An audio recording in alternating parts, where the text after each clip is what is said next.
Hello friends, मैं विकास शाक्य और आज मैं डिस्कस करूंगा MVC framework, entity data framework के साथ कैसे यूज़ किया जा सकता है। एमवीसी के बारे में आपको मैंने एक अलग प्लेलिस्ट में बता रखा है। अगर आप चाहें तो उस प्लेलिस्ट में जाकर के उस वीडियोस को देख सकते हैं, और एंटिटी डेटा फ्रेमवर्क मैंने अलग से बताया हुआ है, तो वो भी आप देख सकते हैं। लेकिन आज मैं आपसे डिस्कस करूंगा कि किस तरीके से एमवीसी के साथ हम एंटिटी डेटा फ्रेमवर्क को यूज़ कर सकते हैं। ठीक है, और एक सिंपल सा एग्जांपल लेंगे जो कि आपको हर एक वेब एप्लीकेशन में ऑलमोस्ट यूज़ करना ही पड़ता है।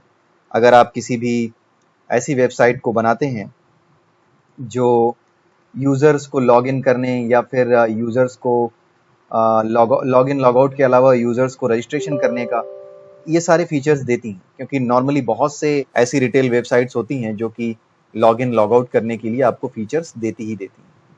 ठीक है, तो आइए हम एक प्रोजेक्ट बनाते हैं जिसमें हम रजिस्ट्रेशन और उसके बाद लॉगिन और लॉग आउट भी कराएंगे यूज़र से, और देखेंगे कि किस तरीके से हम उसको यूज़ कर सकते हैं एंटिटी फ्रेमवर्क के साथ। तो जल्दी से एक प्रोजेक्ट बनाते हैं यहाँ पे, वही अपना पुराना प्रोजेक्ट बनाने का तरीका।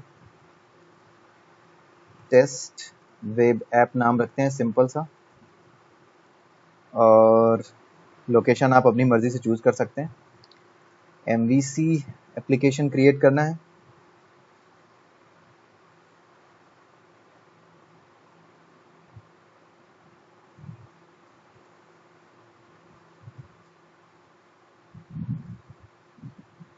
थोड़ा स्लो है, जब मैं वीडियो बनाता हूँ तो ये कुछ ज़्यादा ही स्लो हो जाता है। आई डोंट नो क्या रीज़न है इसके पीछे, बट शायद जैसे बच्चे नानी के यहाँ जाकर के थोड़े ज़्यादा नखरे करते हैं, वैसा ही शायद कुछ ये करता है मेरे सामने।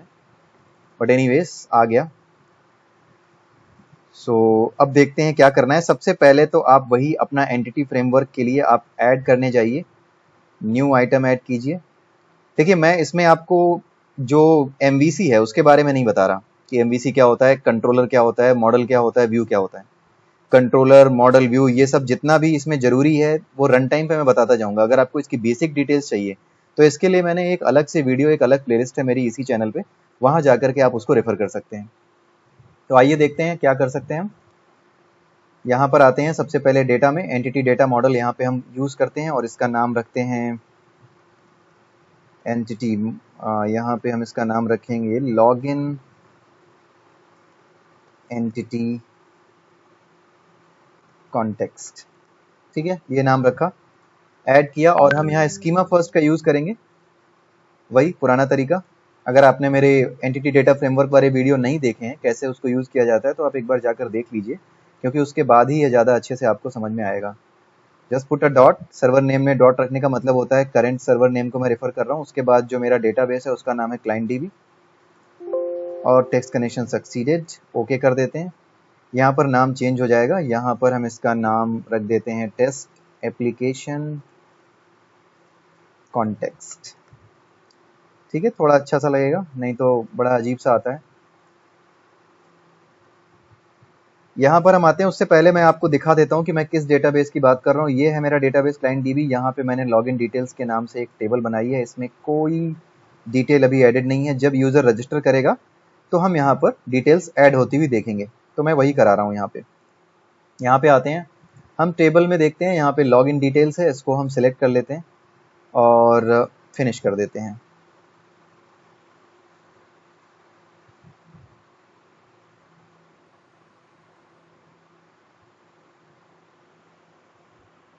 ठीक है, तो सबसे पहले हम वही काम करते हैं जो एंटिटी डेटा फ्रेमवर्क के एग्जांपल्स में हमने किया, कि सबसे पहले जाकर के एक एंटिटी को, यानी एक एंटिटी सेट को, या फिर ये कह लें कि एक टेबल को हमने स्कीमा फर्स्ट एप्लीकेशन की तरह यूज़ किया, स्कीमा फर्स्ट मोड में यूज़ किया। अपना पहले एंटिटी यहाँ पे जनरेट होने दी, एंड देन उसके बाद हम यहाँ पे मॉडल अपना क्रिएट करेंगे। मॉडल व्यू कंट्रोलर में आपको मैंने बताया था कि आपको सबसे पहले एक मॉडल क्रिएट करना होगा। उस मॉडल को आप कंट्रोलर के साथ एसोसिएट करोगे, और कंट्रोलर को आप व्यू के साथ एसोसिएट करोगे। ये सारे कैसे एसोसिएटेड होते हैं इसके लिए मैंने एक अलग से वीडियो बनाई हुई है, इस वीडियो में मैं वो नहीं समझाऊंगा। हाँ, रन टाइम पे जो जो जैसा होता है वैसा वैसा बताता जाऊंगा कि आप ये क्यों कर रहे हो। ठीक है, अब आपका यहाँ पे ये ऐड हो गया। ठीक है, आपकी ये एंटिटी सेट यहाँ पे ऐड हो गई, एंटिटी यहाँ पे ऐड हो गई। अब आप आते हो यहाँ पे मॉडल में, आप मॉडल पे आइए। मॉडल में आने के बाद आप ऐड कीजिए, सॉरी मॉडल नहीं, कंट्रोलर में आते हो। कंट्रोलर में आने के बाद आप ऐड कीजिए कंट्रोलर को, और यहाँ पर आप ऐड कीजिए MVC5 controller with views using entity framework. जब आप इसको सिलेक्ट करोगे तो देखो क्या होता है। आपने ये सिलेक्ट किया, यहाँ पर आकर के आपको क्या सिलेक्ट करना है, आपको सिलेक्ट करना है लॉगिन डिटेल्स, क्योंकि इसी नाम से आपने क्या बनाया है, आपका ये जो एंटिटी है वो आपकी लॉगिन डिटेल्स के नाम से आई है। और डेटा कॉन्टेक्स्ट क्या है, टेस्ट एप्लीकेशन कॉन्टेक्स्ट जो आपने बनाया था। अब यहाँ पे एक लेआउट पेज यूज़ कर लेते हैं। Layout page by default use करने के लिए मैंने आपको बताया था कि आप शेयर्ड में जा सकते हो, होम में जा सकते हो। शेयर्ड में जाकर के आप लेआउट डॉट CSHTML ये एक लेआउट होता है, उसको यूज़ कर सकते हो। डिफ़ॉल्ट लेआउट यही हमारे पास अवेलेबल होता है। सो हमने इसको यूज़ कर लिया। अब किया ऐड होने के बाद ये एक आपके सामने एक मॉडल और एक व्यू और एक कंट्रोलर, ये तीनों चीज़ें ऐड कर देगा। इसको रीबिल्ड करना पड़ेगा, मैं रीबिल्ड करना भूल गया, इसको आप रीबिल्ड कर दीजिए।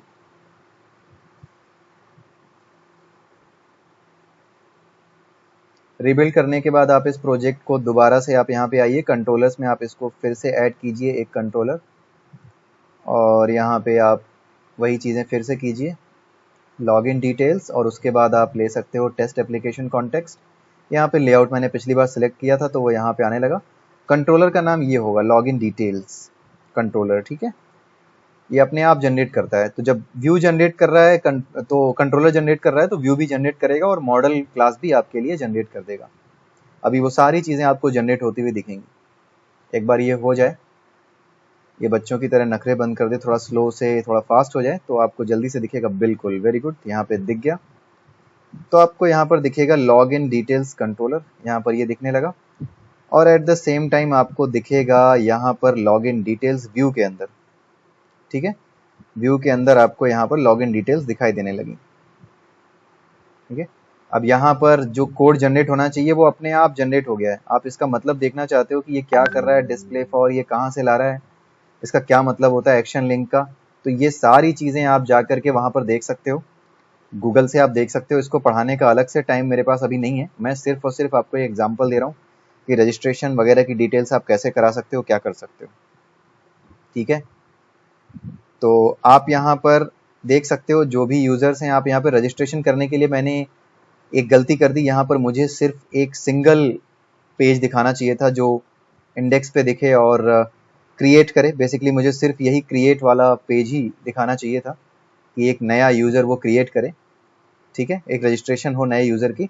बट एनीवेज मैं आपको यहीं से ऐड करके सारी चीज़ें दिखा दूंगा सो दैट आप समझ जाएं, ठीक है। आप मतलब ये समझ लीजिए कि मैं ही वो हूँ जो यूज़र्स जनरेट करता है और सभी के लिए यूज़र्स मैं ही जनरेट कर रहा हूँ। कुछ ऐसा एग्जाम्पल आपके सामने आ गया, ठीक है। अगले वीडियो में मैं आपको एक अलग से एग्जाम्पल दिखा दूंगा जिसमें आप इंडिपेंडेंट एक रजिस्ट्रेशन फॉर्म क्रिएट कर सकते हैं, उसमें सिर्फ रजिस्ट्रेशन होगी और कुछ नहीं होगा, ठीक है। तो अब ये लॉगिन डिटेल्स ये सारी चीज़ें यहाँ पे आ गई। अब आपको कुछ भी नहीं करना है, अब आप इसके कंट्रोलर पे जाइए और कंट्रोलर पे आपके सारा कोड ऑलरेडी लिखा हुआ है। जो कुछ भी आपको करना है, क्रिएट और डिटेल्स, इंडेक्स, ये सारी चीज़ें वो क्रिएट करेगा। जब आप उसे सबमिट करोगे, क्रिएट करोगे, तो अपने आप ये सारे चेंजेस सेव करेगा, सेव चेंजेस डेटाबेस में अपडेट कर देगा।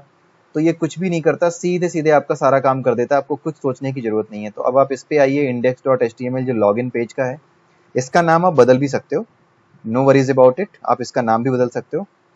तो इसको आप यहाँ पर ऐसे ही रहने दो। अब आप इसको यहाँ पे ऐसे चलाओ, इसे सीधे index.html को। और आपको मैंने बताया था कि जब आप मॉडल व्यू कंट्रोलर में बात करते हो तो इसमें जो अलग अलग चीज़ें आपको दिखती हैं, जैसे यहाँ पे लॉगिन डिटेल्स दिख रहा है, ठीक है। तो लॉगिन डिटेल्स में क्या दिखता है, ये होता है कंट्रोलर का नाम, लॉगिन डिटेल्स कंट्रोलर। और इंडेक्स क्या होता है, व्यू का नाम होता है, ठीक है। तो पहले यहाँ पे आता है कंट्रोलर का नाम, फिर आता है व्यू का नाम, और जो कंट्रोलर का नाम होता है उसी के नाम से आपका वो क्रिएट होती है। व्यू के लिए एक फोल्डर क्रिएट होता है और उसके अंदर इंडेक्स नाम का एक जो व्यू होता है वो क्रिएट हो जाता है। तो अब देखते हैं ये कैसे काम करता है, ठीक है। अब यहाँ पे आपको देखिए कुछ भी नहीं दिख रहा है। आप यहाँ पे सपोज कीजिए कि मैं ही वो हूँ जो क्रिएट करेगा सारे यूज़र। तो लॉगिन आईडी, अब आप ये देख सकते हो लॉगिन आईडी कैसा आ रहा है, जैसे कॉलम नेम थे वैसे ही आ रहे थे, ठीक है। जैसा मैंने कॉलम नेम दिया वैसा ही आ रहा है। मैं इसको चेंज भी कर सकता हूँ, मैं अभी आपको बताऊंगा। अभी जैसे अगर आप क्रिएट करने जाओ तो बिना मतलब कि ही आप यहाँ पे अगर आप चाहो यहाँ पर, तो यहाँ पर क्या होता है कि ये एक्सेप्शन आ जाती है क्योंकि लॉगिन आईडी उसको चाहिए, एक यूनिक आईडी चाहिए। और आपने यहाँ पर क्या किया कि बिना उसके ही मतलब कोई अगर आईडी ना भी प्रोवाइड करे तो भी ये सबमिट हो रहा है। तो इसके लिए हमें क्या करना होगा, हमें वैलिडेशन लगाने होंगे। ठीक है, वैलिडेशन लगाने के लिए हम कहाँ जाएंगे, आप सबसे पहले देखो कंट्रोलर में जाके देखो ये किस चीज़ को यूज़ कर रहा है। अगर आप कंट्रोलर में जाके देखोगे तो ये यूज़ कर रहा है टेस्ट एप्लीकेशन कॉन्टेक्स्ट को। तो सबसे पहले हम चलते हैं पीक डेफिनेशन, यहाँ पे चलते हैं, गो टू डेफिनेशन पे चलते हैं। ठीक है, यहाँ पे इसका एंटिटी कहाँ पर है, एंटिटी है आपकी लॉग इन एंटिटी कॉन्टेक्स्ट, यहाँ पर है। ठीक है, तो इस एंटिटी कॉन्टेक्स्ट का डिटेल अगर आप देखना चाहते हो तो ये डिटेल आपको दिखेगी log in details dot C S में। ठीक है, ये जो EDMX क्रिएट हुआ है ना, यहाँ पे log in details dot C S यहाँ पे क्रिएट होती हुई दिखेगी। तो यहाँ पे जैसे आपके कॉलम नेम आ रहे हैं ना, उसी नाम से वहाँ पर दिख रहे हैं। मुझे यहाँ पर कुछ वैलिडेशन लगाने हैं। अब देखते हैं कि वो वैलिडेशन कैसे लगाने होते हैं।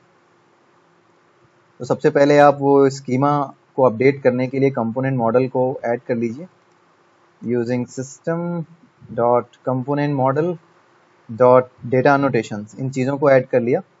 अब ये लॉगिन आईडी को हम दिखाना चाहते हैं लॉगिन स्पेस आईडी के नाम से। ठीक है, तो हम क्या करेंगे, यहाँ पर लिखेंगे डिस्प्ले नेम और यहाँ लिख देंगे लॉगिन आईडी। ठीक है, अब ये डिस्प्ले ऐसी होगी और यहाँ पर हम एक चेक ऐड कर रहे हैं वैलिडेशन रिक्वायर्ड। इसका मतलब ये है कि हमें इसमें वैल्यू इस फील्ड में चाहिए होगी। अगर नहीं देता है कोई वैल्यू तो एरर मैसेज क्या होगा, रिक्वायर्ड के बाद एरर मैसेज नाम का एक टैग आप यूज करोगे इसमें और इसे दोगे this field is REQD required, छोटा छोटा मैं लिख दे रहा हूँ तो दैट जल्दी से कर दूं। ये यहाँ पे आ गया डिस्प्ले नेम और ये दोनों ही प्रॉपर्टीज हर एक के लिए मैं कॉपी पेस्ट कर देता हूँ। ठीक है, यहाँ आते हैं डिस्प्ले नेम के आगे, हर एक के आगे हम इसको ऐड करते चले जाते हैं। देन हम देखते हैं कि क्या कर सकते हैं।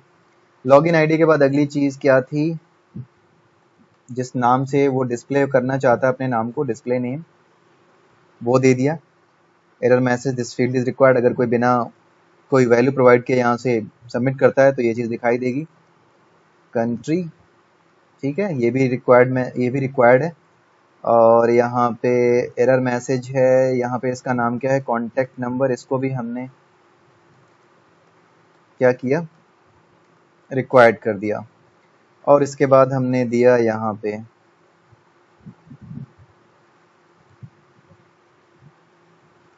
पासवर्ड। ठीक है, पासवर्ड हमने दे दिया। और अगर पासवर्ड किसी ने प्रोवाइड नहीं किया तो वो दिखाई देगा उसको कि दिस फील्ड इज रिक्वायर्ड। और पासवर्ड के लिए हम नॉर्मल फील्ड नहीं रखते, पासवर्ड के लिए हमें डिस्प्ले टाइप बदलना पड़ेगा। Display type, data type, sorry display type नहीं, डेटा टाइप बदलना पड़ेगा, डेटा टाइप। और यहाँ पे देना होगा data type dot password.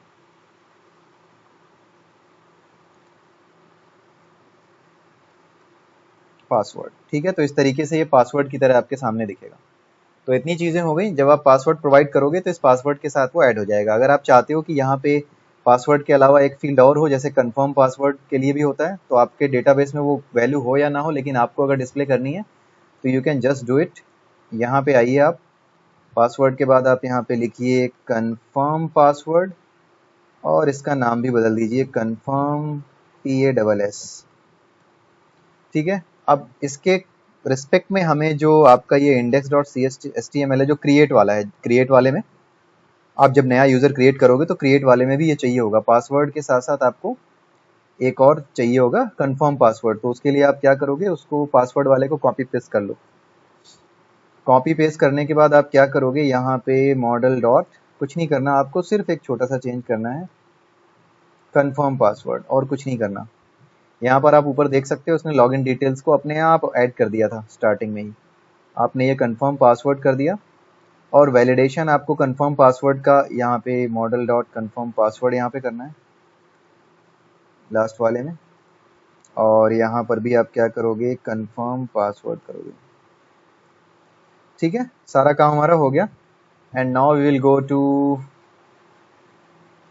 Login नहीं index.create.html, यहाँ पे आ गए हम। और उसके बाद हम आएंगे वापस, यहाँ पे आते हैं, एक चीज़ और रह गई है।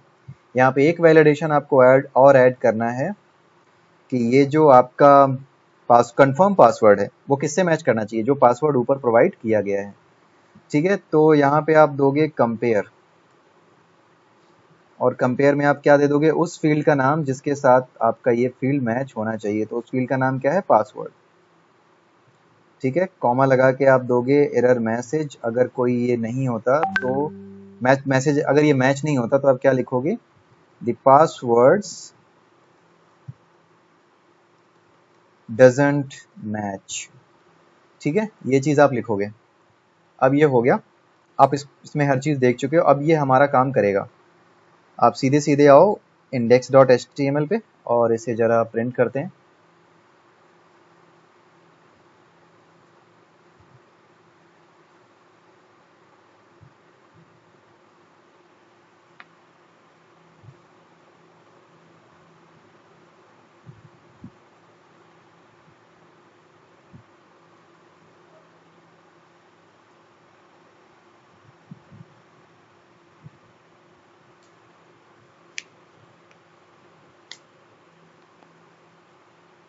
ठीक है, यहाँ पर आ गया, क्रिएट न्यू पे जाते हैं। अब ये हमारे लिए क्या है, ये हमारा दिखाई दे रहा है हमारे पास, जो हमारा रजिस्ट्रेशन फॉर्म अभी नहीं दिख रहा है। रजिस्ट्रेशन फॉर्म तब दिखेगा जब हम नया रजिस्ट्रेशन करेंगे। तो बेसिकली मैंने एक ऐसा एप्लीकेशन बना दिया है जहाँ पे रजिस्ट्रेशन एक एडमिनिस्ट्रेटर ही कर सकता है। वो नए यूज़र की डिटेल आएंगी और वो डिटेल्स को यहाँ पे एक नया यूज़र क्रिएट करके उसको बता सकता है कि आपका ये यूज़र आईडी और ये लॉगिन है, आप इस पासवर्ड को चेंज कर सकते हो, जो चाहे सो कर सकते हो। तो ये चीज़ें आपको मिल जाएंगी। क्रिएट न्यू कीजिए, यहाँ पर आपको लॉगिन आईडी, अब देखिए जैसे मैंने प्रोवाइड किया था वैसे आने लगा। अगर आप अब इसे बिना कुछ प्रोवाइड किए करते हो तो ये यहाँ पर रुक जाता है, ये जाता नहीं है, ऐड नहीं करेगा कुछ भी। यहाँ पर आप डालिए विकास के नाम से, यूज़र आईडी डाल दिया, डिस्प्ले नेम विकास शाक्या डाल दिया, उसके बाद कंट्री डाल दी इंडिया ऑब्वियसली, कॉन्टैक्ट नंबर कुछ भी डाल दिया, उसके बाद पासवर्ड डाल दिया, test123 डाल दिया, कंफर्म पासवर्ड में डाल दिया, गलत डाल दिया तो यहाँ पर मैसेज आ जाएगा पासवर्ड डजंट मैच।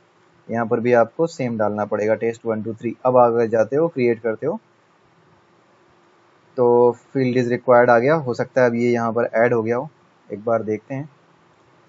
नहीं ऐड हुआ, कहीं पे कोई फील्ड छूटा रह गया था। So let's again add it.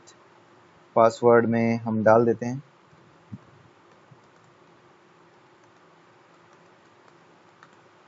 ठीक है। तो इसको अब क्रिएट करते हैं। Why it is coming, this field is required, confirm password को ये चेक नहीं कर रहा। सो लेट्स सी कि क्यों नहीं कर रहा कंफर्म पासवर्ड को। तो एक बार चलते हैं इसमें लॉगिन डिटेल्स कंट्रोलर में, सॉरी ये जो डिटेल्स है यहाँ चलते हैं।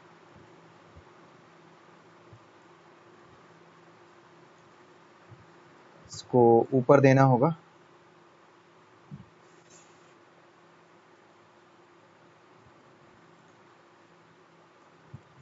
कंपेयर, ठीक है। अब उसके बाद देखते हैं ये क्या करता है।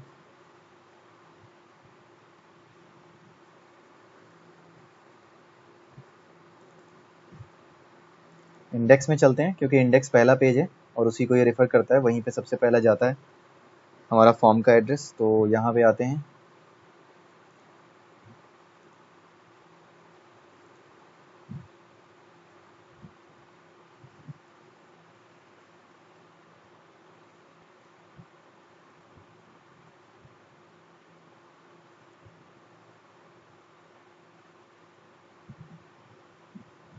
क्रिएट न्यू करते हैं,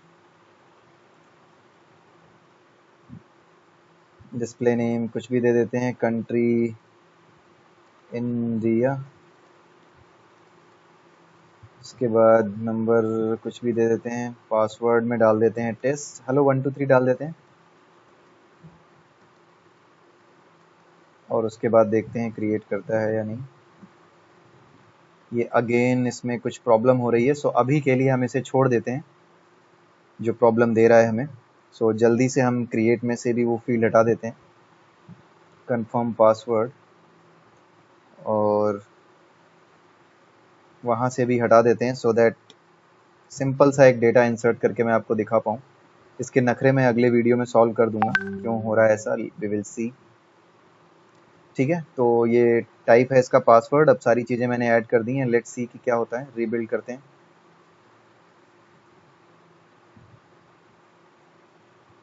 और इसे दोबारा से चलाते हैं।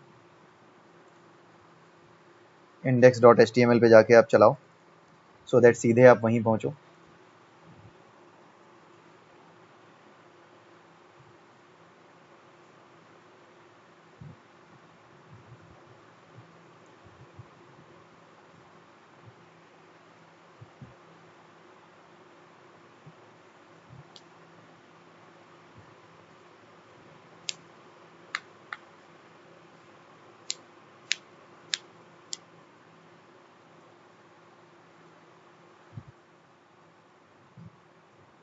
क्रिएट न्यू पे जाते हैं और यहाँ पे जल्दी से देते हैं डिटेल्स।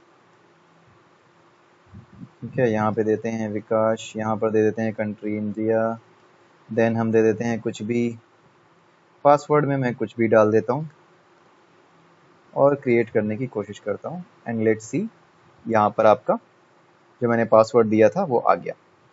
ठीक है, यहाँ पर यूज़र नेम पासवर्ड, अगर आप चाहें तो इसको छुपा सकते हैं पासवर्ड को। अगर आप चाहते हैं कि डिस्प्ले में ये डिस्प्ले ना हो, जब ये डिस्प्ले होता है वहाँ पर ये गायब हो, तो ये भी आप कर सकते हैं, क्योंकि पासवर्ड आप ही को पता है, आप उसको भेज सकते हैं या फिर उसको गार्बल्ड करके दिखा सकते हैं। ठीक है, तो यहाँ पे अगर आप करना चाहें तो आप यहाँ पर डिटेल्स में आ सकते हैं, और डिटेल्स में आने के बाद आप इसको पासवर्ड को यहाँ से उड़ा सकते हैं। इसके अलावा ऊपर भी जो पासवर्ड का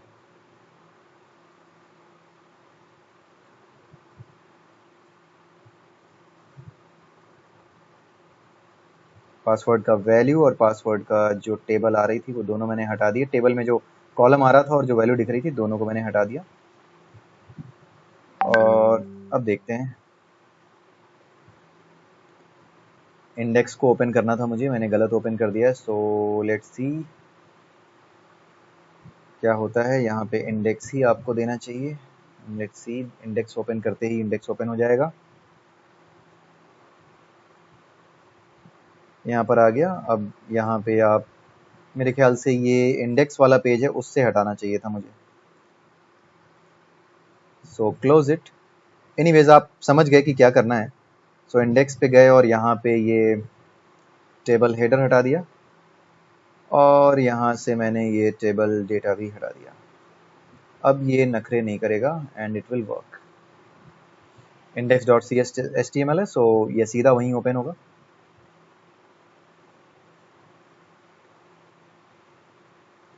और बीइंग एन एडमिनिस्ट्रेटर, अब मैं किसी भी रिक्वेस्ट को यहाँ पे ऐड कर सकता हूँ रजिस्ट्रेशन की। कई ऐसे एप्लीकेशंस आप बनाते हो जिसमें कि आप किसी को मेल भेजते हो कि I need a registration, I need to register with your society, या इस तरह की एप्लीकेशन को आप ये मानिए कि मैंने उस तरीके का रजिस्ट्रेशन डिटेल का फॉर्म एक बना दिया है। अगले में मैं आपको ऐसा फॉर्म बना के दूंगा जिसमें खुद यूजर रजिस्ट्रेशन करके दिखा सकता है। ठीक है, आज तो गलती से ये वाला फॉर्म बन गया, बट ये भी जरूरी है बिकॉज ऐसे भी एप्लीकेशन होते हैं। आपको एक आइडिया लग गया, तो यहाँ पर आप दे दीजिए, नाम दे दिया आपने, कंट्री का नाम दे दिया आपने। यहाँ पे आपको यूनिक आईडी देनी होगी, क्योंकि मैंने लॉगिन आईडी वाला जो कॉलम है वो यूनिक रखा है। कॉन्टैक्ट नंबर में कुछ भी दे दिया, कंट्री में मैंने चाइना दे दिया, और यहाँ पे पासवर्ड में टेस्ट 1 2 3 कर दिया, and then we create it. अब यहाँ पे आपको दिख रहा होगा डिस्प्ले नेम ये है, बट जो आपकी आईडी है वो अलग हो चुकी है। ठीक है, वो यहाँ पे मैं दिखा नहीं रहा हूँ। सो मैं अगर चाहूँ किसी को, तो जैसे ही ये बनता है वैसे ही मैं एक मेल सेंड कर सकता हूँ कि आपकी रजिस्ट्रेशन आईडी क्रिएट हो चुकी है, या पर्सनल मेल डाल सकता हूँ कि यू हैव बीन रजिस्टर्ड, आप इससे लॉगिन करके देखो। कई बार ऐसा होता है ना, जैसे कि आप अगर यूज़र हो तो स्कूलों में कई बार ऐसा होता है कि स्कूल आपको एक मेल आईडी भेजता है, एक मेल भेजता है, वो कहता है कि आपकी ये आईडी है हमारे स्कूल पे लॉगिन करने के लिए। तो something like this you can create for that kind of application. ठीक है, तो आज के लिए बस इतना ही दोस्तों। सो कल फिर मिलेंगे, या अगले वीडियो में, ये कहूँ कि अगले वीडियो में फिर मिलेंगे, क्योंकि मैं 2-3 दिन के डिफरेंस पे डाल रहा हूँ वीडियोस। सो आप जुड़े रहिए मुझसे, आपको ऐसे ही बहुत से टिप्स एंड ट्रिक्स मैं ऐड करके दूंगा .NET एप्लीकेशंस को लेकर के। So have a nice day, bye bye. मेरा वीडियो लाइक कीजिए, चैनल को सब्सक्राइब कीजिए एंड शेयर कीजिए वीडियो। Bye bye.